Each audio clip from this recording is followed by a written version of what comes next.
नमस्कार, मैं हूं संजय शर्मा। आप देख रहे हैं 4 PM न्यूज़ नेटवर्क। पिछले 2 हफ्तों से राजीव जी अपना प्रोग्राम नहीं कर पा रहे थे क्योंकि बिटिया की शादी थी।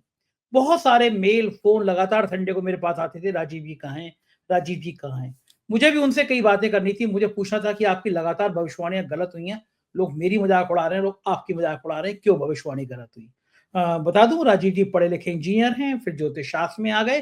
कई भविष्यवाणियाँ सही हुई हैं, कई गलत हुई हैं और मैं हमेशा उनके प्रोग्राम से पहले कहता हूँ कि अगर आपको ज्योतिष में रुचि हो, तो ये प्रोग्राम देखिए, वरना बिल्कुल मत देखिए। मेरी ज्योतिष में रुचि है, इसलिए मैं प्रोग्राम करता हूँ। बहुत शानदार बातचीत हुई है आज। मैंने पूछा कि कांग्रेस अब ईवीएम के खिलाफ एक बड़ा अभियान चलाने जा रही है। इस अभियान का अंत कहाँ तक होगा? चंद-चूड़ के लिए उन्होंने कहा था कि आखिर का समय खराब रहेगा, तो आखिर प्रधानमंत्री उनके यहाँ गणेश आरती करने क्यों पहुँचे और चंद्रचूड़ ने वो तस्वीरें वायरल क्यों होने दी? मैंने पूछा उनसे कि प्रियंका गांधी का भविष्य क्या है? ऐसी तमाम बातें आज इस साक्षात्कार में हैं, इस इंटरव्यू में आप सुनेंगे तो मज़ा आएगा। एक अनुरोध और आपसे, 4 पीएम म्यूजिक पे एक ऐसे नौजवान की कहानी हम लेकर आए हैं, शशि भूषण समद नाम है उनका। आप सुनेंगे तो उनके आपकी आँखों में आँसू आ जाएँगे। इस नौजवान की हिम्मत को आप सराहिएगा।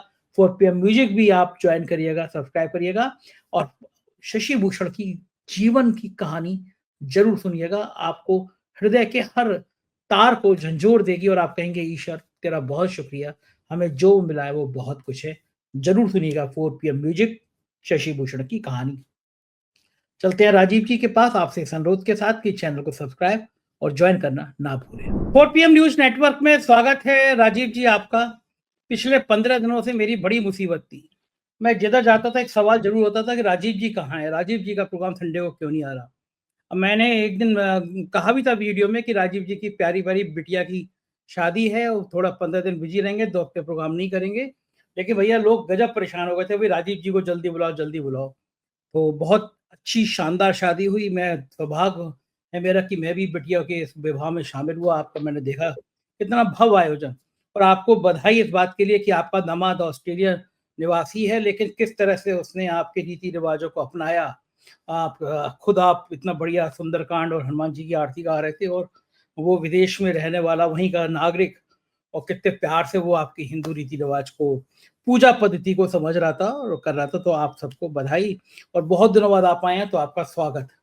और इस बीच में एक आपके आशीर्वाद से जो 4 पीएम म्यूजिक की बात हुई थी, तो हम लोगों ने शुरू में गाना बनाया था। एक प्रयागराज में एक लड़का था जो गाड़ी साफ कर रहा था और उसको हम मुंबई ले गए। मुंबई में मतलब उसको बेचारे को समझाया पहले, तो गाड़ी साफ करते-करते गैराज से बम्बई गया, उसके बाल कटवाए, उसको कपड़े नए दिलवाए, फिर उसके लिए गाना लिखवाया, गाने का रियाज़ कराया, बहुत अच्छा गाना उसने गाया। उसके बाद एक नौजवान है शशि भूषण, जब मुझसे हुँ। मिलने आया तो वो 40 तरह के यंत्र बजा लेता है, ओहो! हारमोनियम, वायलिन, तबला, हर चीज़, सारे तरह के। उसने एमए किया है, बहुत अच्छी कविता लिखता है, बहुत अच्छा गाता है। उसकी पूरी ज़िंदगी की कहानी 4 पीएम म्यूज़िक पे हमने लॉन्च की है।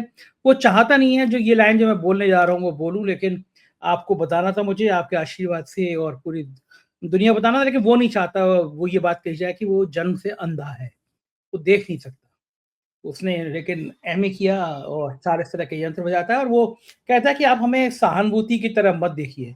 उसकी कहानी बहुत पूरी अच्छी 4 बात, पीएम बहुत अच्छी। 4 पीएम म्यूज़िक पे है और वो प्रेरणा स्रोत है किसी भी नौजवान के लिए। मेरा सौभाग्य है कि ऐसे लोग आ रहे हैं। और राजीव जी आपका भी बहुत-बहुत शुक्रिया कि आपने आशीर्वचन दिया था 4 पीएम म्यूज़िक को। जो आपने कहा, आपने देखी थी उसकी शशि भूषण वाली कहानी? कितना ये कुछ मैंने आप मैंने देखी थी, मुझे बहुत पसंद आई थी और मैं अपनी तरफ से परमात्मा से प्रार्थना करूँगा कि उस बच्चे को और ज़्यादा बहुत भगवान ऐसे आप और ज़्यादा अवसर दें और वो दिन दूनी रात चौगुनी तरक्की करे। मेरी बहुत-बहुत शुभकामनाएँ उस बच्चे को। आप मेरी मेरी भा आशीर्वाद उस तक पहुँचाइएगा, बताइएगा बिल्कुल, उसको। बिल्कुल राजीव जी। राजीव जी शुरुआत करते हैं। आज मुझे आप पे हमला करने का मन कर रहा है। मैंने बड़े आपसे सवाल पूछे, लेकिन मुझ पे बहुत दिनों हमले हुए हैं, तो वो हमले सारे आज मैं आप पे कर दे रहा हूँ। लोग कह रहे हैं कि राजीव जी की लगातार भविष्यवाणी गलत हो रही है। राज्यों के चुनाव में राजीव जी की भविष्यवाणी गलत हुई। लोकसभा चुनाव में मोदी जी की सरकार बन गई, ये गलत हुई। तो राजीव जी की भविष्यवाणियाँ गलत क्यों हो रही हैं? लोग मेरी मज़ाक उड़ा रहे हैं, आपकी मज़ाक उड़ा रहे हैं। तो सबसे पहले आज इस बात की शुरुआत करिए कि आपकी भविष्यवाणियाँ गलत क्यों हो रही हैं? हाँ, बहुत अच्छी बात आपने कही। देखो ऐसा है कि जहाँ तक भविष्यवाणी की बात है मैं हमेशा आप लोगों को बताता हूँ कि ये एक वैदिक मैथमेटिक्स है, गणना है और समटाइम्स कुछ हो सकता है इनपुट्स अगर हमारे पास पूरे ना हो तो संभावना ये रहती है। लेकिन जहां तक भारतवर्ष के किसी भी चुनाव की बात है, चैलेंज है मेरा, किसी भी चुनाव, चाहे वो 2019 का लोकसभा चुनाव हो या बाद में हुए राज्यों के चुनाव हो, और आपके पिछले जो 3 चुनावों में जो दर्शकों, जब से मैं आपसे जुड़ा था 3 राज्यों की भविष्यवाणियों में, वो छत्तीसगढ़, मध्य प्रदेश, राजस्थान की जो गलत हुई थी, और उसके बाद हरियाणा, और उसके बाद अभी आप महाराष्ट्र की भी बात करेंगे, और उसके बाद ट्रंप की भी बात करेंगे। तो मैं इन सभी भविष्यवाणियों में एक चीज कहता हूं कि मैं ओन करता हूं कि जहां तक डोनाल्ड ट्रंप की, अमेरिका के राष्ट्रपति की भविष्यवाणी है, वो मुझसे मिस्टेक तो हुई है, और वो मिस्टेक मेरे से एक चूक जरूर हुई है। मैं दर्शकों से बताना चाहता हूं वो क्यों हुई थी, कि थोड़ा सा समटाइम्स आप कभी कभी किसी भावना में कैरीड अवे हो जाते हैं। तो मैं बताता हूं, जब मैं यूएस की हॉरोस्कोप, गलती कहां हुई है वो भी बता देता हूं। ये यूएसए की हॉरोस्कोप है, और इस अमेरिका की, इस अमेरिका की हॉरोस्कोप में संजय जी सीधा सीधा एक संबंध था जो उनकी अमेरिका की वर्तमान में दशा चल रही है, वो राहु, शनि और केतु की चल रही थी।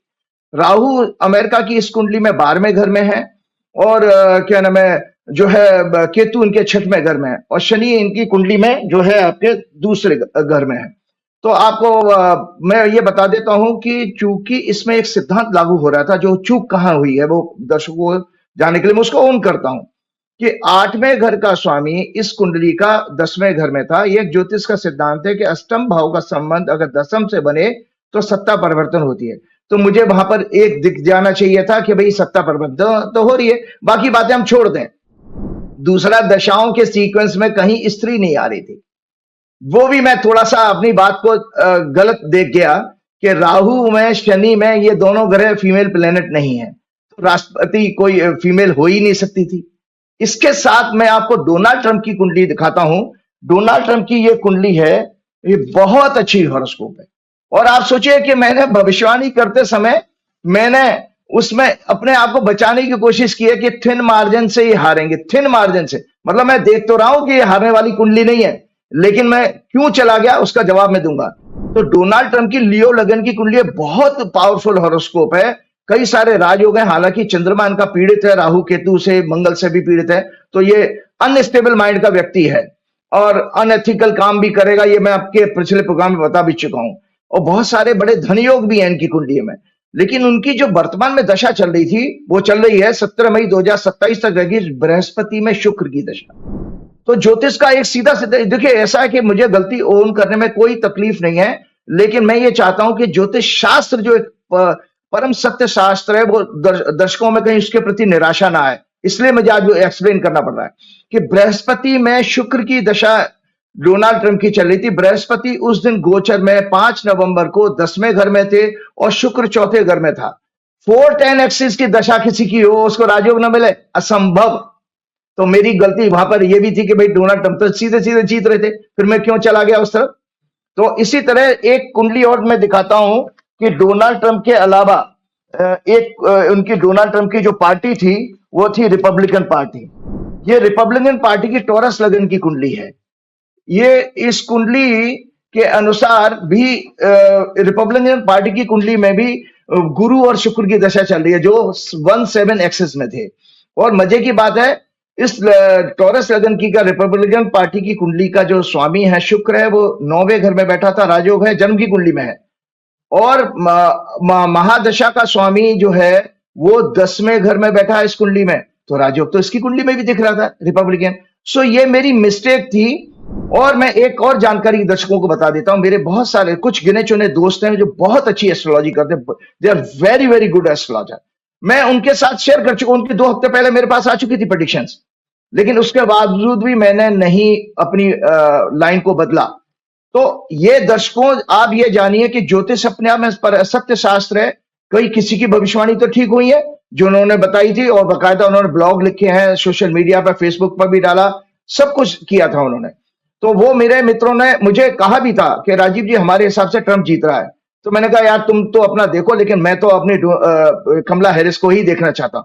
उसका कारण ये था कि एक इंडियन मूल की, थोड़ा सा कभी समटाइम्स कभी आप बायस हो जाते हो, एक इंडियन मूल की महिला, और उसके अलावा इतिहास, मतलब भारत का नाम भी होता, और इतिहास में पहली अमेरिका की फीमेल प्रेसिडेंट बनती। सबसे बड़ा साथ है कि मैंने आपके पिछले प्रोग्राम में कहा था कि वो मॉरल, एथिक्स, डेमोक्रेटिक इंस्टीट्यूशन को, दया, करुणा, सारे जो प्रियंका गांधी में गुण है वो उनके अंदर भी हैं। तो एक धार्मिक व्यक्ति होने के नाते मैं चाह करके भी ट्रंप की ये बात कह नहीं पाया कि ये इन महिला को इसमें देश का राष्ट्रपति बनना चाहिए था। तो ये मेरी गलती थी जिसको मैं स्वीकार करता हूं। अब आता हूं आपके राज्यों की भविष्यवाणी। मैं चैलेंज के साथ कहता हूं, अगर परमात्मा मुझे ऐसा मौका दे, जैसे कहा जाता था हम पूरा जब बचपन में छोटे छोटे थे तो ये कहते थे कि अगर पृथ्वी पे तुम ऐसे ऐसे पाप करोगे तुमको ये दंड मिलेगा। तो वहां पर झूठ, कपट, छल कपट के ऊपर एक कैलेंडर हमने दिखा था बचपन में, जिसमें दिया खोलते हुए तेल के कढ़ाई में फेंक दिए जाते थे आप यमराज के यहाँ।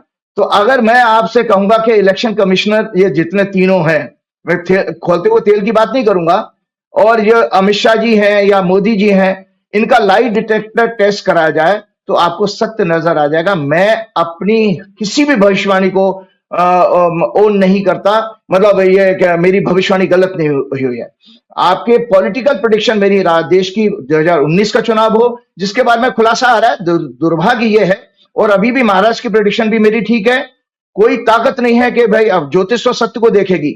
ज्योतिष हमारी, हमने आपको मैनिपुलेशन के आपके 18 अक्टूबर के प्रोग्राम में मैंने पहले ही बता दिया था कि इसमें तंत्र अपनी सारी हदें पार कर गया, क्योंकि उस दौरान जो मैंने कुंडली ये दिखाई थी आपकी प्रोग्राम में, ये 15 अक्टूबर को चुनाव अनाउंस होता है और इसमें मैंने बताया था कि सूर्य जो है राहु, केतु और मंगल से पीड़ित हो रहा है महाराष्ट्र में। और इलेक्शन जो अनाउंस हुए ये मैंने हॉरोस्कोप बनाई है, ठीक है जी।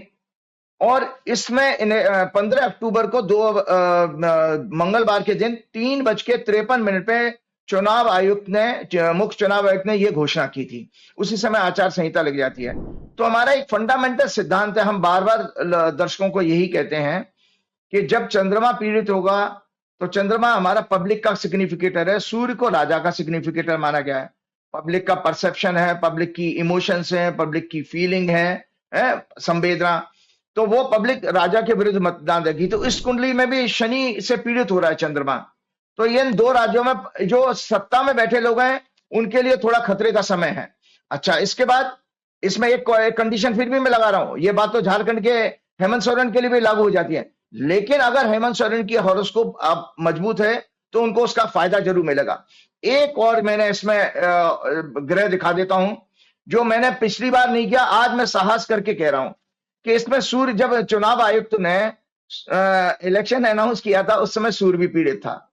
तो सूर्य का पीड़ित होना, और सूर्य पीड़ित था राहु केतु के बीच में, मंगल से पीड़ित था। तो इसलिए मैं आपको बता देता हूं, मैंने लिखा है पब्लिक परसेप्शन का सिग्निफिकेटर चंद्रमा पीड़ित है, और नीचे एक राइटअप लिखा हुआ है, वो जरूर दिखाइएगा कुंडली जब पहुंचेगी। तो मैंने इसमें लिखा है labour class, poor, under privilege, tribals will vote against ruling government, afflicted sun. सूर्य जो पीड़ित है उसका आज मैं ऑन रिकॉर्ड इस बात को नए सिरे से, जो आज तक कभी मैंने नहीं की थी, अब मैं कहने जा रहा हूं। सूर्य पीड़ित है विच रिप्रेजेंट्स गवर्नमेंट मशीनरी, जिसको कि हिंदी में हम तंत्र कहते हैं, is afflicted, hence ruling governments intentions are malafide, they may do manipulation in the elections. मैं आज ऑन रिकॉर्ड आपके सामने कह रहा हूं, चूंकि जब चुनाव आयुक्त ने इलेक्शन अनाउंस किया था उस दिन सूर्य राहु केतु के बीच में कन्या राशि में पीड़ित था। इसका अर्थ है कि इन दो चुनावों में जम के पूरी अपनी शक्ति लगा करके चुनावी तंत्र में जो क्या नाम है सरकारी तंत्र है, चुनाव में मैनिपुलेशन करेगा। किसकी डायरेक्शन पे? ऊपर वालों की डायरेक्शन पे, जो केंद्र की सरकार है। सूर्य राहु केतु मंगल से, सूर्य हमारी राजनीति का प्लेनेट है और ब्यूरोक्रेसी का और सरकारी तंत्र का ग्रह है। और मजे की बात है, ये जो दिशा होती है संजय जी, ये नॉर्थ वेस्ट, लगन से पूरब, चौथे घर से उत्तर, 7वें घर से पश्चिम और 10वें घर से दक्षिण देखा जाता है। तो जब हम देखते हैं तो दक्षिण और पश्चिम का ये कॉमन हिस्सा है, तो उसमें सूर्य आ रहा है, तो north west, south west direction हो जाती है। और आपका महाराष्ट्र जो है साउथ वेस्ट डायरेक्शन है। कि सरकारी तंत्र अगर कहीं बेईमानी करेगा तो इस ज्योतिष के अनुसार ये संकेत मिलता है कि भाई साउथ वेस्ट डायरेक्शन के राज्य में, क्योंकि लोग ये प्रश्न करेंगे कि भाई झारखंड में तो परिणाम आपके हिसाब से आ गए, क्योंकि मैंने हेमंत सोरेन की हॉरोस्कोप दिखाई थी। ये मैंने हेमंत सोरेन की हॉरोस्कोप दिखाई थी आपके उसी प्रोग्राम में। मैंने ये कहा था कि हेमंत सोरेन का राजयोग आ रहा है, और आपको देखिए रिजल्ट आपके सामने, ये हॉरोस्कोप दिखाई है मैंने। और मैं ही ऐसा व्यक्ति था जब आप, कितना भयानक इन्होंने प्रचार किया।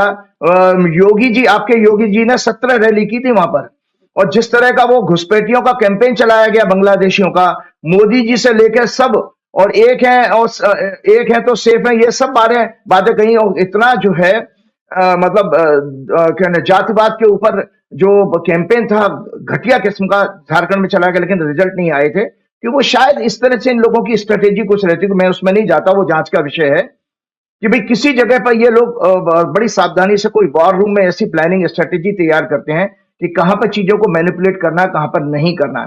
तो महाराष्ट्र का चुनाव का परिणाम अब धीरे धीरे, जैसे आप लोगों की वीडियो यूट्यूब भी, आप बहुत सारे लोग प्रोग्राम भी कर रहे हैं, उस पर भी मैं सत्य में आता हूं कि कितना जबरदस्त रूप से इसमें डिफरेंसेस आ रहे हैं काउंटिंग में। और उसका कई सारा कारण है, क्योंकि जब मैं आपको बता रहा हूं, मैंने आपके प्रोग्राम में फिर से दोबारा उस बात को रिपीट करूंगा, 2000 पिछला गुजरात का जब चुनाव हुआ था, तो कांग्रेस के एक बड़े नेता ने मुझे ये कहा था कि भाई आपके मित्र हैं चीफ इलेक्शन कमिश्नर, उनको आप कहिए कि भाई 11% वोट कैसे बढ़ गए लास्ट डे में।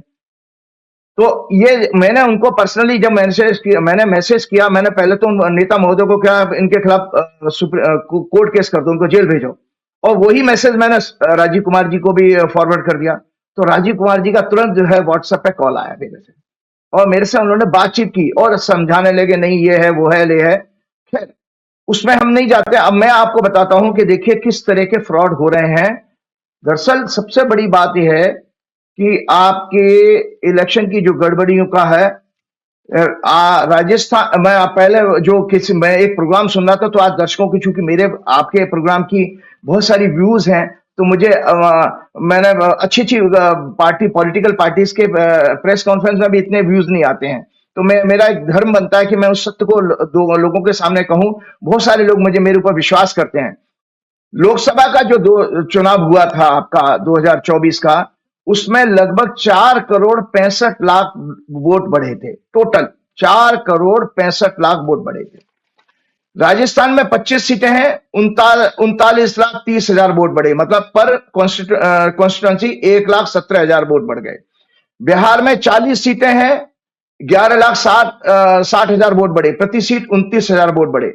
हरियाणा में 10 सीटें हैं, 12,91,000 वोट बढ़े, 91,000 प्रति सीट बढ़े। और मध्य प्रदेश में 29 सीटें हैं, 21 लाख वोट बढ़े, 71,000 प्रति सीट। तेलंगाना में 14,22,000, 83,000 प्रति सीट। आसाम में 15 लाख बढ़े, 1,07,000 प्रति सीट। ये सब गड़बड़ी लोकसभा की 79 सीट पर हुई है। और ये आंकड़े कहां से आए हैं? ये बकायदा सुप्रीम कोर्ट में केस एडीआर ने और 2 सामाजिक संस्थाओं ने जो चुनाव रिफॉर्म पर और देश में नाना प्रकार के जो डेमोक्रेसी से रिलेटेड खिलवाड़ होता है उस पर जाते हैं, उनके हैं। अब आप बताइए कि ये कांग्रेस का, और आपको बताएं ईसीआई केंद्र सरकार के एक नोडल ऑफिस की तरह काम कर रहा है। ईवीएम का सिलेक्शन, ट्रांसपोर्टेशन, सिक्योरिटी, स्टोरेज सभी केंद्रीय फोर्सेस के द्वारा होता है। आप बताइए कहां पर है? चीफ इलेक्शन कमिश्नर ने बैंक सेक्रेटरी रहते हुए कॉर्पोरेट के 16 लाख करोड़ से ज्यादा कर्जे माफ किए थे, तो ये तो पहले से फंसे हुए हैं। इलेक्टोरल बॉन्ड भी इनके पीरियड में आया था। और दूसरे सज्जन जो आए हैं, Gyanesh Kumar Gupta ji, chief election commissioner जी का पूरा नाम वो लिखते नहीं है, राजीव कुमार अग्रवाल है। और दूसरे सज्जन है ज्ञानेश कुमार गुप्ता, वो अमित शाह जी के होम मिनिस्ट्री से ही आए थे जब वो आपके गोयल साहब रिजाइन कर गए थे। आपको जानकारी के लिए बता देता हूं कि जो आपके लोकसभा के चुनाव में आया था, फेज 1 में 2.78% वोट बढ़े, 55 लाख वोट बढ़े थे। फेज 2 में 91,21,000 वोट बढ़े थे। फेज 3 में 72,91,000 वोट बढ़े थे। फेज 4 में 1,12,00,000 वोट बढ़े थे, जहां जेपी नड्डा ने कहा था कि आरएसएस की हमें जरूरत नहीं। 1,12,00,000 वोट बढ़ गए थे। और फेज 5 में 42 लाख वोट बढ़े थे। फेज 6 में 48 लाख वोट बढ़े, और फेज 7 में 44 लाख वोट बढ़े थे। ये सब वोट क्यों बढ़ रहे हैं भाई? क्यों? क्योंकि इसका मतलब है कि जनता, जो लोकसभा में टोटल 4 लाख करोड़, और इसी तरह से आपका जो राजस्थान का, जो महाराष्ट्र का चुनाव है, इसमें संजय जी अभी जो लेटेस्ट रिपोर्ट आई है वो बकायदा, मैं आपको हरियाणा की बहुत चौंकाने वाली हरियाणा की बात बताने वाला भी हूं कि मिसमैच आया है काउंटिंग में, काउंटेड वोट में। ये लगभग 92 सीटों पर जिन उनके कॉन्स्टिट्यूशन में ये अंतर आता है उन्हीं में सत्ता, और सबसे बड़ी बात है कि जिसमें ये मिसमैच आ रहा है वहीं पर सत्ता पक्ष और उनके एलाई जीत रहे हैं। 92 सीट में 155 बूथ में गड़बड़ी आज से पहले किसी भी इलेक्शन में ऐसा नहीं हुआ। 19 सीट ऐसी हैं, दर्शकों आपकी जानकारी के लिए बता देता हूं, दर्शकों को मैं एड्रेस कर रहा हूं। 19 सीटें ऐसी हैं जहां जितने टोटल वोट पड़े हैं उनसे ज्यादा वोट की काउंटिंग कैसे हो गई, मतलब वोटेड पोल्ड वोट है उससे ज्यादा काउंटिंग हो रही है। इसमें 102 से ज्यादा बूथ हैं ऐसे टोटल, इनमें महायुति की जीत हुई है, और 76 सीटें ऐसी हैं जहां जितने वोट पड़े उतने वोट काउंट नहीं किए गए, काउंटिंग भी आपने काउंट कर दी उसकी। तो ये आप इसमें 221 बूथ हैं, अगर ये वोट गिने जाते तो परिणाम कुछ का कुछ होता। तो ये इस तरह की गड़बड़ी कैसे हो रही है? आप एक बहुत बड़ी दर्शकों की जानकारी के लिए बता देता हूं कि एक प्रोग्राम में मैंने देखा, रिनाउंड व्यक्ति थे जो हैं डॉक्टर देश पांडे, वो ईवीएम और इलेक्ट्रॉनिक मशीन्स के एक्सपर्ट हैं। उन्होंने सीधी सीधी बात की कि भाई 3 जो मशीन है, ईवीएम, आपका व्यापार वीवीपैट मशीन और एक कंट्रोल यूनिट होती है। तो उन्होंने कहा कि कंट्रोल यूनिट चेंज की जा सकती है। उन्होंने माना कि अगर 99% बैटरी आ रही है तो ये कंट्रोल यूनिट चेंज की जा सकती है। वो कब की जा सकती है, कब नहीं की जा सकती है, वो बता दे रहा हूं। वो ये कहते हैं कि अगर वीवीपैट और कंट्रोल यूनिट की इलेक्ट्रॉनिक पेयरिंग हो जाए, इलेक्ट्रॉनिक पेयरिंग हो जाएगी तो एक दूसरे को सीरियल नंबर को पढ़ लेंगे, वो मेमोरी में आ जाएगा उनके। जैसे वीवीपैट और कंट्रोल यूनिट की अगर पेयरिंग करा दी जाए, इलेक्ट्रॉनिक पेयरिंग, इसको फ्रॉड को रोकने के लिए, तो वीवीपैट उसका सीरियल नंबर पकड़ लेगा और कंट्रोल यूनिट वीवीपैट का सीरियल नंबर पकड़ लेगा। ये इलेक्ट्रॉनिक पेयरिंग का आज तक इलेक्शन कमीशन ने कोई भी सबूत नहीं दिया है। अब इसमें क्या होता है कि अगर ऐसा नहीं हुआ तो बाद में कंट्रोल यूनिट चेंज करके आप वोटिंग को बदल सकते हो, ये सीधा उन्होंने कहा था। और इसके अलावा ईसीआई, आपका जो इलेक्शन कमीशन है, जो ये कहता है कि ईवीएम एक कैलकुलेटर की तरह से है। संजय जी, आप बाजार में कैलकुलेटर खरीदने जाएंगे तो कैलकुलेटर में 2 + 2 करेंगे तो 4 रिजल्ट आएगा, उसको 1 लाख बार करोगे तो 1 लाख बार भी 4 ही आएगा। तो फिर फिगर तो चेंज नहीं हो सकती। अगर बाई चांस किसी की बैटरी खराब है या कुछ है और उसका फिगर चेंज होगा तो आप उस कैलकुलेटर को नहीं खरीदते हो। तो सवाल ये आता है कि जो 4,65,00,000 वोट बढ़ जाते हैं इलेक्शन खत्म होने के बाद, वो किस नाते है? सीधी सी बात है, जब ईवीएम का चुनाव हुआ और वोटिंग काउंट हुई, आपने बटन दबाया, टोटल वोट आ जाएंगे, फिर कैसे चेंज हो रहा है? तो ये इसका अर्थ है कि ईवीएम चेंज हो रही है, ये उन्होंने कहा था, क्योंकि अगर वो कैलकुलेटर है तो चेंज नहीं होना चाहिए था।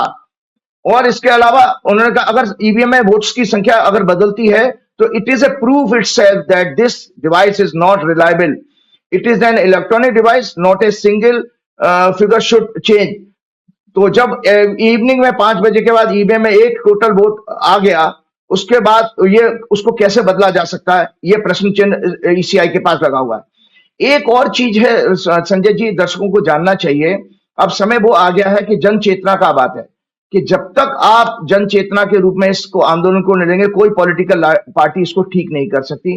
अब विषय ये आ गया कि आपका चुनाव हैक किया जा रहा है, आपका वोट लूटा जा रहा है, सरेआम पैसा देकर लूटा जा रहा है, आप उस पर कुछ नहीं बोल रहे।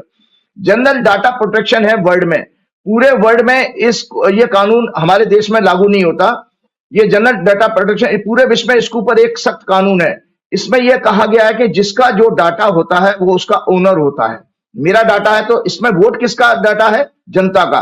तो जनता का हक है इलेक्ट्रॉनिक ईसीआई से, इलेक्शन कमीशन से उस डेटा को मांगने का। अगर ईसीआई नहीं देती है, ईसीआई केवल उसका कस्टोडियन है, उसका एक चौकीदार है उस डेटा का। अगर ईसीआई इसमें डायरेक्शन ले तो उसमें आप सुप्रीम कोर्ट को इसमें संज्ञान लेना चाहिए।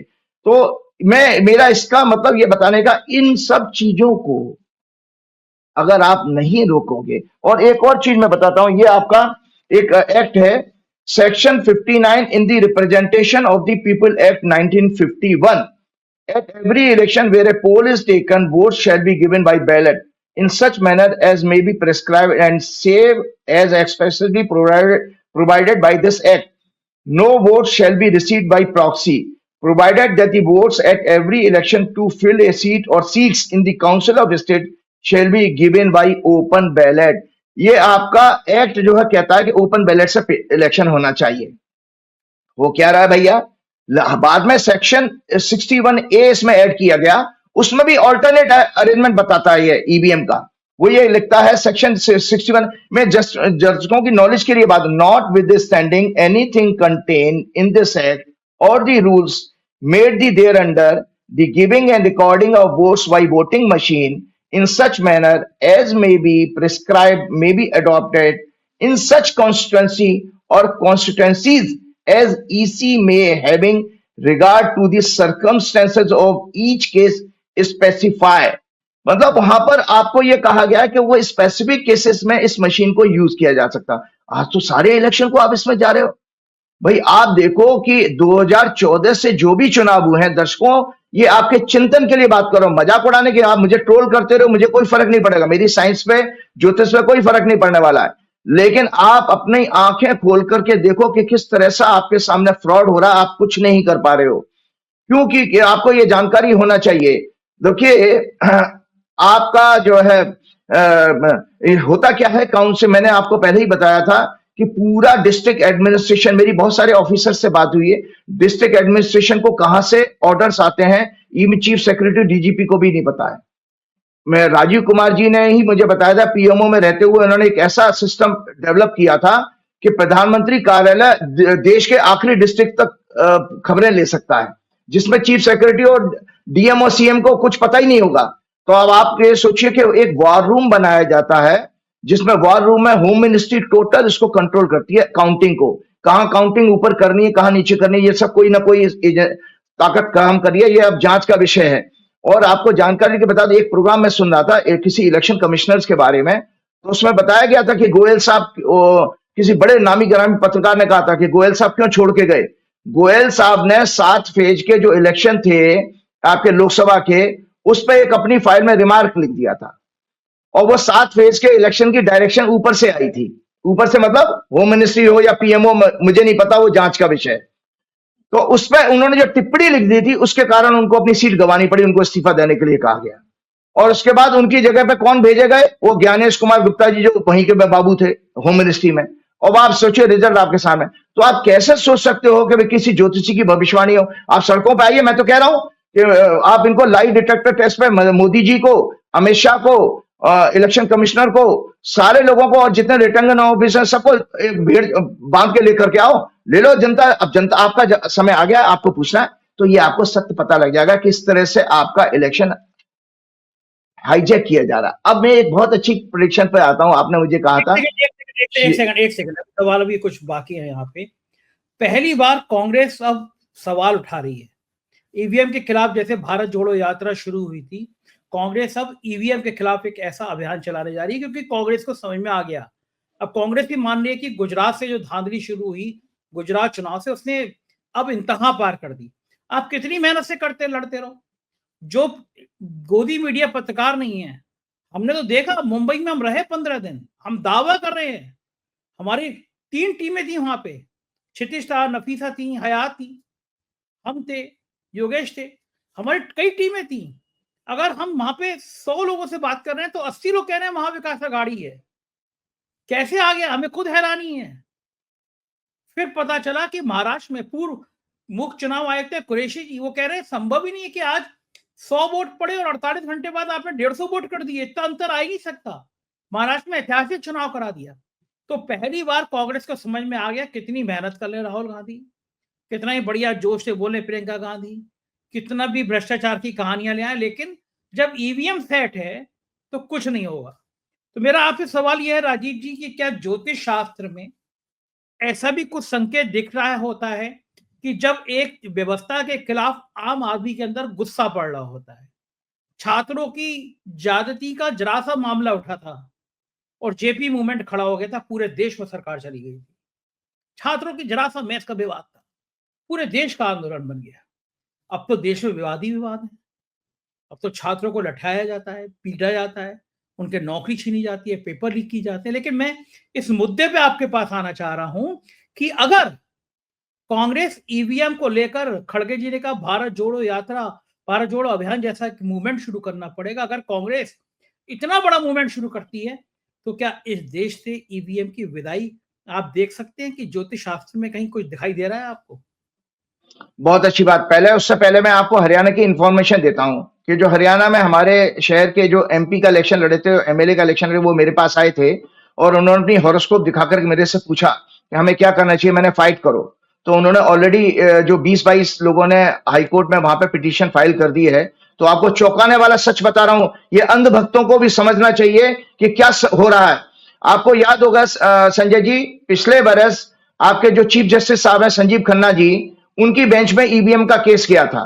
तो उन्हें जनता को 3 रिलीफ दी थी, अनाउंस की थी अपने जजमेंट में। एक रिलीफ ये दी थी कि अगर किसी कैंडिडेट को कहीं बूथ में गड़बड़ी है की शंका है, तो वो एक नॉमिनल फीस जमा करा के उसकी वीवीपैट स्लिप की मैचिंग करा सकता है।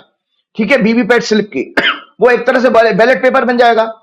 तो और उसके अलावा उन्होंने दूसरा ये दिया था कि इनकी वीडियोग्राफी होनी चाहिए ईच एंड एवरी मूवमेंट की, मतलब पूरी प्रोसेस की, काउंटिंग की, वोटिंग की, सबकी वीडियोग्राफी होनी चाहिए। तीसरा उन्होंने एक जजमेंट ये दिया था कि हाई कोर्ट को और लोअर कोर्ट को आदेश दिया था कि इलेक्शन से संबंधित जो भी याचिकाएं हैं, पिटीशंस हैं, उनको 6 मंथ के अंदर क्लियर करना पड़ेगा, क्योंकि इलेक्शन का कार्यकाल 5 साल ही होता है। अगर लंबा चलेगा तो फिर फायदा क्या उसका, तो 6 महीने के अंदर पूरा करना पड़ेगा। तो आपको जानकारी के बता देता हूं कि ये फरीदाबाद वाले लोगों ने मुझे बताया, क्योंकि डायरेक्ट है, किसी अखबार की, किसी वीडियो यूट्यूब की मैं बात नहीं कर रहा हूं। उन्होंने बताया था कि जब वो रिटर्निंग ऑफिसर जो कि डीएम होता है उसके पास गए, उन्हें 40-40 हजार रुपए जमा कराए लोगों ने, कैंडिडेट ने, और लगभग 20-22 लोगों ने। ये सच बता रहा हूं, किस तरह सुप्रीम कोर्ट के पिछले बरस के कानून की धज्जियां उड़ा दी इन लोगों ने, रिटर्निंग ऑफिसर ने। आप देखिए, एक रिटर्निंग ऑफिसर डीएम की क्या विसात है कि स्ट्रांग रूम से वो जिसमें चुनाव पड़ चुका उस ईवीएम को मंगवा के आपको काउंटिंग करा देगा वो क्या। तो आपको बताता हूं कि उन्होंने 40,000 रुपए देकर जब रिटर्निंग ऑफिसर के पास गए हैं और काउंटिंग, उसकी वीवीपैट स्लिप की मैचिंग की उन्होंने रिक्वेस्ट की, तो उन्होंने डीएम ने साफ मना कर दिया कि वो हम नहीं करा सकते। मतलब सुप्रीम कोर्ट के कंटेम्प्ट ऑफ केस, कोर्ट का केस बनता है इसके ऊपर। दूसरा बात है कि कुछ घंटों की वीडियोग्राफी गायब थी, वो भी शिकायत उन्होंने उसमें पिटीशन में फाइल करी है। और अगर आपको 1 मिनट की भी वीडियोग्राफी नहीं है तो क्रिमिनल एक्ट है, इसका मतलब चोरी हो गई, प्रूफ हो गया अपराध। तो ये जो ऑलरेडी केस हाईकोर्ट में 20 या 22 सीटों के लिए दर्ज हो चुका है हाईकोर्ट में। अब मैं आपके अगले प्रश्न पे आता हूं। 2 दिसंबर को शुक्र राशि बदल रहा है। भारत की कुंडली की बात करूंगा मैं, इंडिया के चार्ट की। तो इंडिया के चार्ट के अनुसार, एक सेकंड राजीव जी, एक सेकंड। आपके मित्र हैं चंद्रचूड़ साहब, मित्र हैं आपके, अच्छे आपके प्रोग्राम देखते थे, वो चर्चा करते थे आपके प्रोग्राम की, कई बार मुझे पता चला। लेकिन साहब, लंबित मामले तो महाराष्ट्र के भी थे। इतनी सफाई से पूरा कार्यकाल निकाल दिया, सरकार का अगला चुनाव हो गया, लेकिन वो उन्होंने विवाद वाले फैसले नहीं निपटाए। संजय राउत ने कहा कि अगर चंद्रचूड़ इस बेईमानी के सूत्रधार हैं, और आपने, धन्य है आप कि आपने कहा था कि चंद्रचूड़ का कार्यकाल का अंतिम समय विवादों से भरा हो, ये आपने कहा था मुझसे जी। तो भविष्यवाणी की थी आपने, और ये भविष्यवाणी शब्दशः सही हुई। आखिर के दौर में उन्होंने प्रधानमंत्री को अपने घर पर बुला के जो गणेश जी की आरती करी, सब कुछ अपना तो बर्बाद कर लिया, फोटो वायरल करा के दिखाना चाहते थे प्राइम मिनिस्टर घर पे आए हैं, और अब एक एक करके उनके फैसले खुल रहे हैं। मैं ये बात इसलिए कर रहा हूं, आपने कहा कि इतने मामले लंबित हैं, लेकिन क्या ज्योतिष शास्त्र में ये भी दिखाई देता है ये लंबित हैं, इनका फैसला 5 साल में हो जाएगा? क्योंकि आजकल आधे जज जो हैं वो अपने कपड़ों के नीचे आरएसएस का खाकी नेकर पहन के बैठे हैं। न्यायपालिका पे बड़ी अब खराब टिप्पणी है मेरी, हो सकता है वो मुझ पे अवमानना का केस भी कर दें, लेकिन मैं कहूंगा, डंके की चोट पे कहूंगा, क्योंकि संबल जैसी जगह पे 5 नौजवान मारे गए हैं गोलियों से। वो एक सिरफिरे जज की ही भूमिका थी, जिसने आंखें बंद करके एक ही दिन में संबल में मस्जिद के सर्वे के ऑर्डर दे दिए, तो निश्चित रूप से अनैतिक थे। सुप्रीम कोर्ट ने रोक लगा दी कि इसकी रिपोर्ट नहीं आएगी, लेकिन जज किसी के भी आदेश दे रहा है। अजमेर शरीफ जैसी पाक दरगाह, एक साधु संत की दरगाह, उसके लिए ऑर्डर कर दे रहा है। तो मेरे कहने का मतलब ये है कि आप कह तो रहे हैं कि कोर्ट में गए मामले, लेकिन क्या ये अपनी परिणति तक पहुंचेंगे? कोई गिरह ऐसा तो बीच में नहीं आके बैठ जाएगा, 5 साल तक बैठा ही है उसके ऊपर, फाइल चली नहीं, ये क्या होगा फिर इसका? हाँ, क्योंकि ऐसा ये भारत की चार्ट है, भारत की हॉरोस्कोप है, और भारत की हॉरोस्कोप में 6वां घर जो होता है वो इलेक्शन का होता है। शुक्र उसका स्वामी है, भारत का लग्नेश भी है। शुक्र अभी मकर राशि में जा रहा है 2 दिसंबर को। 2 दिसंबर को शुक्र जब मकर राशि में जाएगा, और एक सिद्धांत है, कोई खुलासा कब होता है? कोई खुलासा तब होगा जब 10वें घर का संबंध बन जाए। 10वां घर जो होता है पब्लिक डोमेन का होता है। तो जब तक 10वें घर पे उस ग्रह का योग नहीं आएगा तब तक वो खुला जो भी घटना घट रही है उसका खुलासा नहीं होगा। अब आपने जुडिशरी की बात की, तो ये जुडिशरी के हाउस में जा रहा है भारत की कुंडली में शुक्र जो है 2 दिसंबर को, और ये मंगल से भी पीड़ित होगा। तो ऐसे केस में 12वें घर का मंगल है दंडात्मक कार्रवाई का। तो यहाँ सुप्रीम कोर्ट की चेतना तो वापस आने वाली है, हायर कोर्ट की चेतना वापस आने वाली है। इसके बाद शुक्र का अगला गोचर 28 दिसंबर को कुंभ में होगा। 27 दिन का गोचर होता है।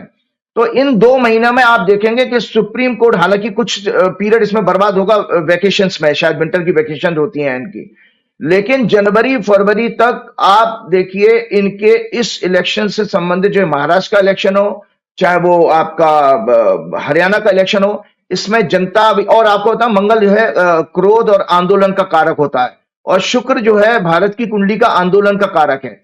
तो मैं आपको अभी से दर्शकों को बता देता हूं कि इसमें जनता का सड़कों पर आना भी दिखाई दे रहा है ग्रहों के हिसाब से, और सुप्रीम कोर्ट की चेतना भी वापस आ रही है। तो डबल मार इस सरकार को झेलनी पड़ेगी कि लोग अपने वोट के लूटे जाने को, उसको ठगा हुआ सा महसूस कर रहे हैं, उसके लिए सड़कों पर आएंगे।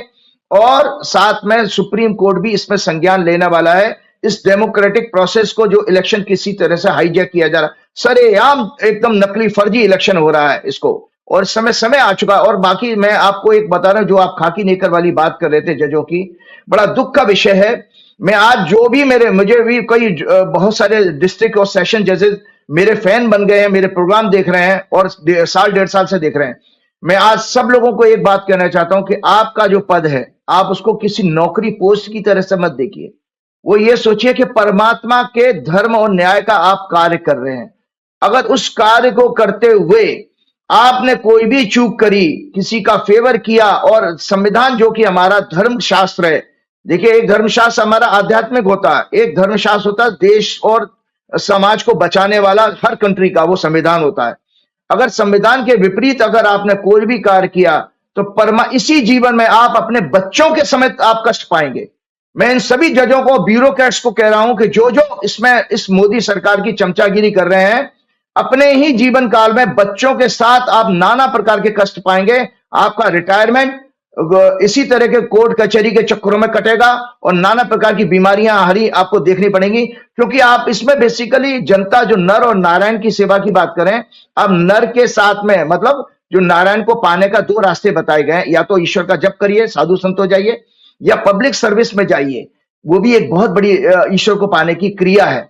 तो उस ईश्वर को पाने की क्रिया के साथ आप भयंकर अन्याय कर रहे हैं, इसका दंड आपको इसी अपने जीवन काल में मिलेगा। मैं इससे ज्यादा कुछ नहीं कह सकता हूं। ग्रहों की स्थिति तो मैंने बताई थी कि 3 महीने वास्तव में खराब है इस सरकार के लिए, क्योंकि मंगल अभी इसमें बकरी हो जाएगा, मिथुन में जाएगा, फिर कर्क में जाएगा। मंगल अभी 4 महीने तक कहीं नहीं जाने वाला, और मंगल है भारत की कुंडली में नाना प्रकार के ह्यूमिलेशन, जो कि अभी आप स्टॉक मार्केट से लेकर के भी देखा है, वो आपको देखने वाले हैं, और भी आने वाले टाइम आगे आने वाले विषय पे आता हूं।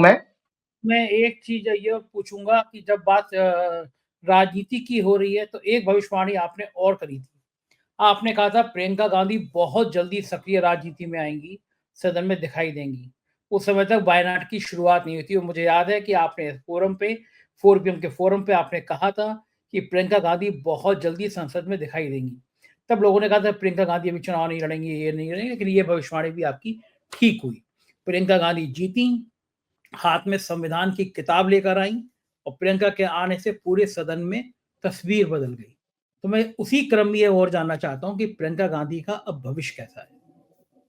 जी, प्रियंका गांधी से पहले एक आपकी परमिशन से एक शेयर करना चाहता हूं। ये विक्रम संवत की कुंडली मैंने 5 अप्रैल को आपके प्रोग्राम में शेयर करी थी, और इस विक्रम संवत की कुंडली का ये राइटअप जरूर दिखाइएगा, जो मैंने ये इसमें राइटअप आपका लिखा था। तो इसमें नीचे लिखा हुआ है, भारत की कुंडली में जो आपका लगन बनाता है संवत्सर का, भारत की कुंडली में अष्टम भाव है, और अष्टमेश गुरु, पंचमेश बुध से पीड़ित हैं। चुनाव के घर का स्वामी शुक्र पीड़ित है, अतः चुनावी मैनिपुलेशन की संभावना है। उस समय भी देखो चुनावी मैनिपुलेशन की बात 5 अप्रैल को कर रहा हूं।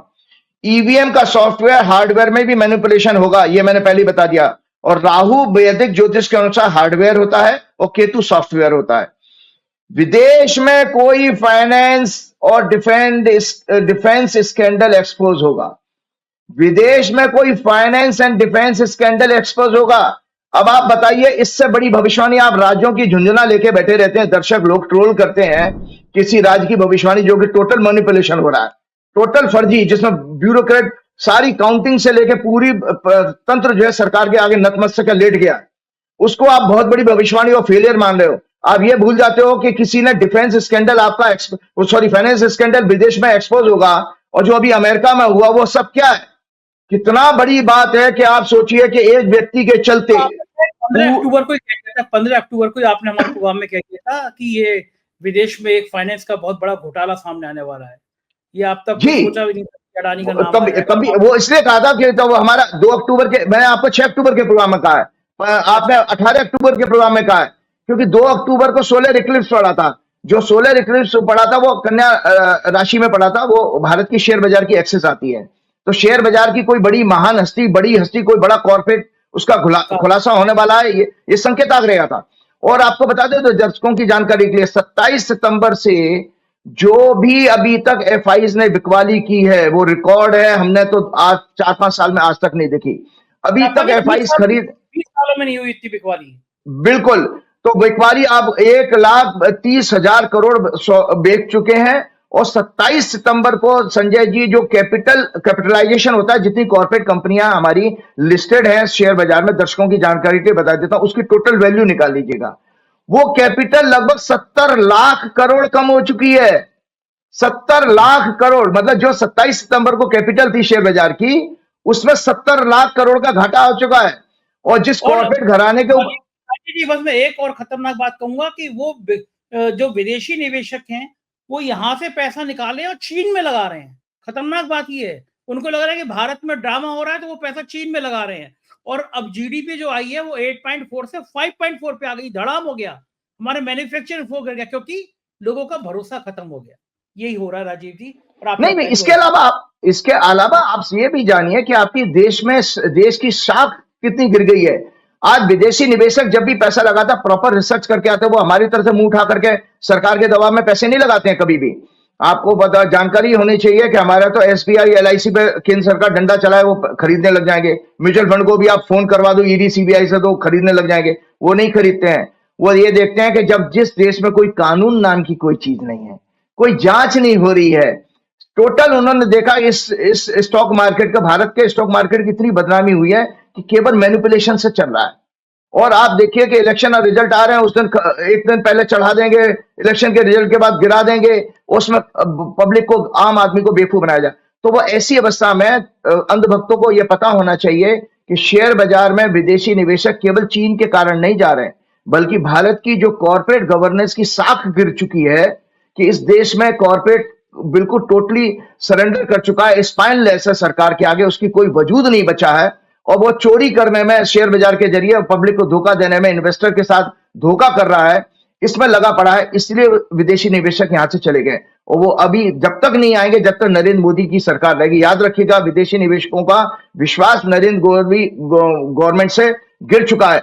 चलते चलते मैं एक इस बात को और कहूंगा कि ये जो मैंने अभी बात की, एक व्यक्ति के चलते पूरे विश्व में भारत की साख को धक्का लग रहा है। सेबी, जांच एजेंसीज, हमारे यहाँ की जुडिशरी, सरकार, सब पर विश्व समुदाय प्रश्न चिन्ह लगा रहा है। क्या है ऐसा कि एक व्यक्ति को पूरे देश का गोदी मीडिया, भाजपा के सभी सांसद, मंत्री, प्रवक्ता बचाते घूम रहे हैं, पूरी पार्टी उन्हें बचाने में लगी है। आज भारत के कॉर्पोरेट गवर्नेंस, उसकी साख पर बड़ा बट्टा लग गया है। अरबों की हेराफेरी की पूरी विश्व जांच कर रहा है, उसके अनेक प्रोजेक्ट कैंसिल हो रहे हैं, उनको भविष्य में कोई फर्दर फंडिंग भी अब खटाई में पड़ गई है। आपको पता है, इन सज्जन से मैं वहां पर क्या नाम है, ऊर्जा मंत्रालय में मिला था, तो मुझे तो कोई इनके अंदर ऐसा गुण नहीं दिखाई दिया कि इतने बड़े आदमी बन जाएंगे। और मजे की बात दर्शकों, मैं आपको वो अपनी मीटिंग दोबारा शेयर करूंगा, उसके बाद इनकी हॉरोस्कोप के ऊपर मैं अगले प्रोग्राम में आऊंगा, क्योंकि आज मुझे टाइम होता हो ज्यादा होता हुआ दिखाई दे रहा है। जब ये मुझे उस सज्जन उस ऊर्जा मंत्रालय में, जहां से इनकी उल्टी गिनती शुरू हुई है, वही ऊर्जा मंत्रालय का केस सेकी वाला, जो solar energy corporation of India, जो भारत का एक पब्लिक सेक्टर कंपनी है, जिसका अमेरिका में अभी ये कोर्ट में उनके अगेंस्ट वारंट इशू हुआ और उनको फ्रॉड के ऊपर, ब्राइबरी के ऊपर जो भी केस है वो अगले अगले प्रोग्राम में अवश्य लेने वाला हूं, मैं आपको कमिट करता हूं। तो उसी मंत्रालय में ये मुझे मिले, तो ये सैकी के ऑफिसर सब मेरे सामने उठते बैठते थे। इन सज्जन का ये पहली बार उस सेक्रेटरी, वहां के सेक्रेटरी से दोस्ती करने के लिए आए। वो सेक्रेटरी साहब उस दिन फाइनेंस मिनिस्ट्री में गए हुए थे। बाई चांस मेरा लगभग 4 बजे, 4:30 बजे की बात थी, मेरा वहां जाना हुआ, तो उनका पीए मुझे रोकने लगा कि वो साहब, वो अदानी ग्रुप के चेयरमैन साहब वहां बैठे हुए हैं। अरे मैंने तो क्या हुआ, मैंने साहब आ रहे हैं क्या? बोले साहब आएंगे, वो फाइनेंस मिनिस्ट्री गए हुए हैं। मैंने ठीक है चलो 15 मिनट में अब आ जाएंगे। तो मैं धक्का देके उसमें दरवाजे का अंदर बैठ गया, अंदर चला गया। उस दिन मैंने पैंट शर्ट पहनी थी, तो ये मुझे सज्जन समझे कि शायद सेक्रेटरी मैं ही हूं। तो ये सज्जन खड़े हो गए, इन्होंने मेरे से हाथ मिलाया, और हाथ मिला के मैंने जब विजिटिंग कार्ड शेयर किया, तो उस दौरान मुझे थोड़ी सी झेप लगी कि ये आदमी ये ना सोचे कि भाई ये एक एस्ट्रोलॉजर यहाँ क्या कर रहा है। तो मैंने अपनी झेप मिटाने के लिए कहा कि मैं रिन्यूएबल, क्योंकि मैं भी मैकेनिकल हूं, तो मैंने कहा मैं रिन्यूएबल एनर्जी एक्सपर्ट भी हूं। उन्होंने कार्ड पलटते हुए कहा कि आप ज्योतिषी भी तो हैं। उस पर फिर हमारी संजय जी 15 मिनट ज्योतिष पर चर्चा हुई, और उसी समय मैंने इन सज्जन को वार्न किया था, दर्शकों आपके पूरी दुनिया के लोग मुझे समझ लें।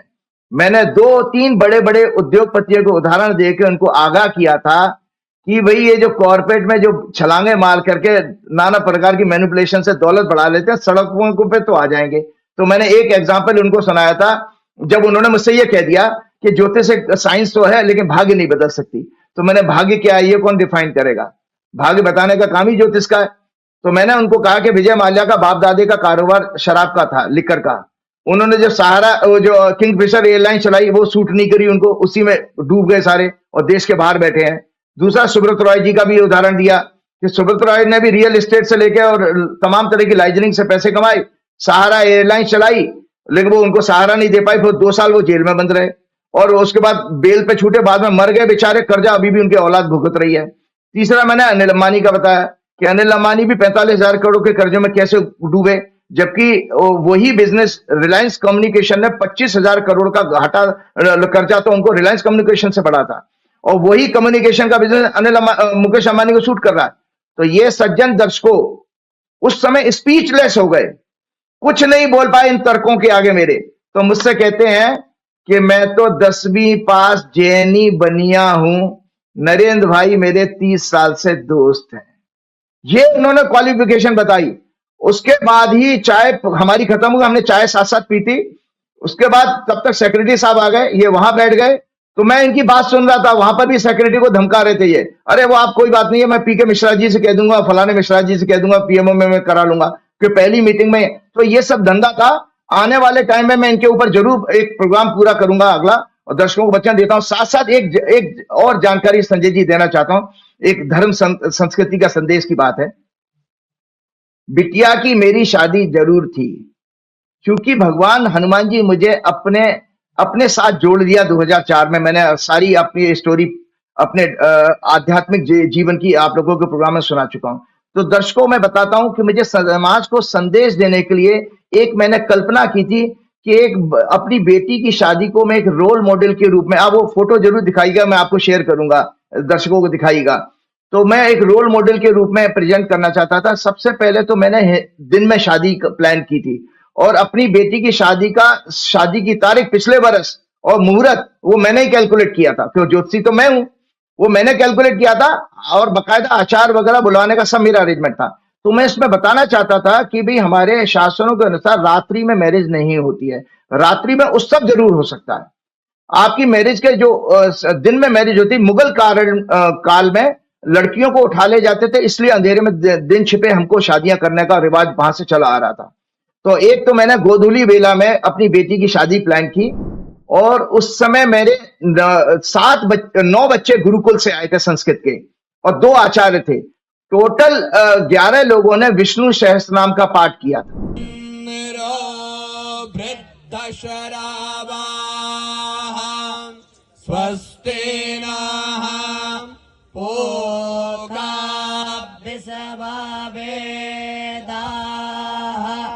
स्वस्ति नस्तार्क्ष्यो अरिष्टाने मे स्वस्ति नो बृहस्पतिर्दधातु भद्रं कर्णेभिः शुरुआत हमने करी है विष्णु सहस्त्रनाम के। आप दर्शकों को ये पुस्तक दिखाना चाहता हूं। ये तिरुवनंतपुरम के जो मंदिर है विष्णु जी का, उनके राजा जी ने, जो उनके राजा हैं तिरुवनंतपुरम जो केरल में है, उनके ये विष्णु सहस्त्रनाम की पूरी किताब है, इसमें पूरी कमेंट्री है। तो विष्णु सहस्त्रनाम का पाठ मैंने किया था। तो दर्शकों आपको जानकारी के लिए बता देता हूं विष्णु सहस्त्रनाम की उत्पत्ति कैसे हुई। जितने भी दुनिया में 1000 नाम है, सहस्त्रनाम का मतलब है 1000 नाम। जितने भी नामावली है 1000 नामावली, वो कोई भी इतनी आध्यात्मिक और सुपर पावर के साथ नहीं है जितनी ये विष्णु सहस्त्रनाम, क्योंकि ये स्वयं नारायण की प्रेजेंस में लिखा गया है, मतलब कहा गया है। आपको दर्शकों को पीछे ले जाता हूं। जब महाभारत का युद्ध खत्म हो गया था तो कृष्ण ने युधिष्ठिर से कहा कि भीष्म पितामह से आशीर्वाद लेने और उनसे राजनीति और धर्म का ज्ञान लेने चलते हैं। तो जब भीष्म पितामह के पास पहुंचे हैं तो भीष्म पितामह से उन्होंने कहा कि पितामह बच्चों को आशीर्वाद दीजिए और जो है इनको दिए। तो उन्होंने कहा अरे केशव, तुम तो स्वयं जगत पिता हो और मेरे जैसा साधारण इस अवस्था में कष्ट के रूप में पड़ा हुआ बाणों की सैया पर लेटे थे, ये सब कैसे संभव है, मैं कैसे कर सकता हूं। तब भगवान श्री कृष्ण, ये सब शास्त्रों में कोटेड है, तब भगवान श्री कृष्ण ने अपनी सारी परमात्मा तत्व उनके अंदर ट्रांसफर किया और परमात्मा तत्व उनके अंदर ट्रांसफर किया। इसके बाद पितामह भीष्म ने 1000 नामों द्वारा जगत के पिता की स्तुति और उनकी महिमा का गायन किया, जिसे हम सभी विष्णु सहस्त्रनाम के नाम से जानते हैं। यह इस लोक और परलोक में भौतिक और आध्यात्मिक ज्ञान का मैचलेस भंडार है। मैं भी पिछले 17-18 वर्ष से ये पाठ करता हूं, दोनों वक्त करता हूं, हजारों लाखों बार कर चुका हूं, मुझे कंठस्थ याद है 1000 नाम पूरे। और इसकी शुरुआत तब हुई थी जब युधिष्ठिर के पूछने पर कौन सा धर्म श्रेष्ठ है आपके अनुसार, तब भीष्म पितामह बोले, यानी नामानी गौणानी विख्यातानि महात्मना ऋषि परिगीतानि तानि वक्ष्यामि भूतये। For the sake of the prosperity of all I shall narrate those names, the great Paramatma which express the qualities of his and which are very famous and which are chanted with fervor by the sages। Vishnu Sahasranama के बाद आपको बताऊं, मैंने वैदिक सूक्त, जो वैदिक सूक्त वेदों में मंत्र हैं, उनके साथ 4 फेरे की पूरी प्रक्रिया करी। आज दर्शकों एक ज्ञान के रूप में और बता देता हूं, हमारे हिंदू धर्म में, हमारे सनातन धर्म में 4 फेरे होते हैं, 7 नहीं। ये गलत पंजाबीकरण किया गया, क्योंकि 7 वचन होते हैं, वो 4 फेरे इसलिए होते हैं, कमिटमेंट है कि जो हमारे वेद के 4 पुरुषार्थ हैं, धर्म अर्थ काम मोक्ष, तो हर फेरा जो है एक एक पुरुषार्थ को पूरा करता है, धर्म अर्थ काम। और 3 फेरे में जो है आपको पता है लड़की आगे होती है, 1 फेरे में आपका लड़का आगे होता है। इसके बाद आपको सकता हूं संजय जी, मैंने धन्यवाद देने के लिए एक और बस आपका प्रोग्राम खत्म करता हूं, धन्यवाद देने के लिए, क्योंकि ये सब जीवन में मेरे परिवर्तन आया, मैं आपसे जुड़ा, इतने सारे दुनिया के लोगों से जुड़ा, ये सब हनुमान जी का आशीर्वाद है।